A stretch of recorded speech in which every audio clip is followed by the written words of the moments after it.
अब रुक करते हैं कश्मीर का। सैनिक कॉलोनी के मामले पर वहां सियासत तेज हो गई है। सैनिक कॉलोनी के विरोध में कांग्रेस ने महबूबा सरकार के खिलाफ प्रदर्शन किया है। वहीं सीएम महबूबा मुफ्ती ने सैनिक कॉलोनी को लेकर पैदा विवाद को गैर जरूरी करार देते हुए कहा कि हमने कोई जमीन नहीं दी।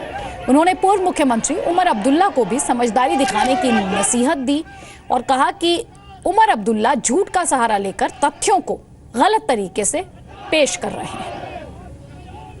आर्मी कॉलोनी के मुद्दे पर जम्मू कश्मीर की सीएम महबूबा मुफ्ती ने कहा कि अभी तक किसी भी तरह की कोई जमीन नहीं दी गई है।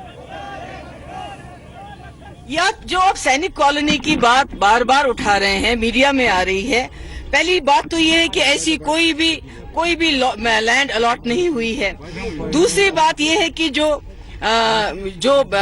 डिमांड है, जैसे वो कोई बाहर के सैनिकों की नहीं है। वो जो जम्मू कश्मीर, चाहे कुपवारा से हो, बारामूला से हो, कुटवा से हो, किसी भी जम्मू कश्मीर के पार्ट में जो रहने वाला यहाँ का स्टेट सब्जेक्ट, अगर वो सैनिक रहा है रिटायरमेंट के बाद, उनकी ये एक डिमांड है, हमें कहीं जमीन दे दीजिए सर पुलिस। मगर इसमें आज तक सरकार ने कोई लैंड अलॉट नहीं किए। मैं उम्मीद करती हूँ।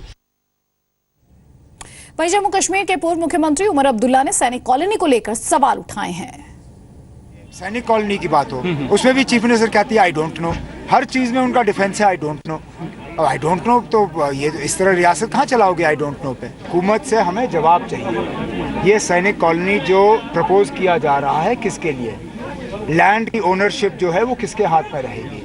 अगर लैंड की ओनरशिप आप सैनिक बोर्ड को ट्रांसफर कर रहे हो तो क्या गारंटी है कि वहाँ जो अलॉटीज होंगे वो सिर्फ स्टेट सब्जेक्ट होंगे, और अगर रीसेल होगा तो वो नॉन स्टेट सब्जेक्ट को रीसेल नहीं होगा। जैसे मैंने अपनी तकरीर में कहा, हम अपने स्टेट सब्जेक्ट्स के लिए कॉलोनी बनाए, किसी को एतराज़ नहीं, लेकिन अगर कॉलोनी बना के हम नॉन स्टेट सब्जेक्ट्स को वहाँ अकोमोडेट करने की बात कर रहे हैं तो ये हमारे आईन, ये हमारे कानून और ये हमारे जज्बात के खिलाफ है।